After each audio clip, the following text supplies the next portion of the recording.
تو یہی وجہ ہوئی دنیاوی مال و اسباب کی حرص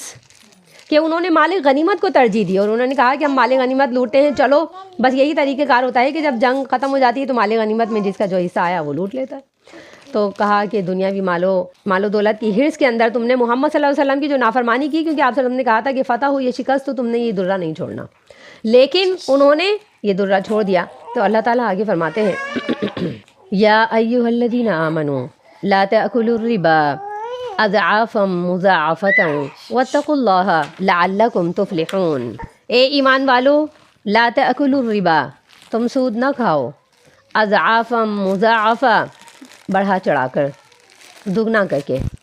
واتقوا اللہ، اللہ سے ڈرتے رہو، لعلکم تفلحون، تاکہ تم فلاح پا جاؤ۔ یا ایھا الذین آمنوا،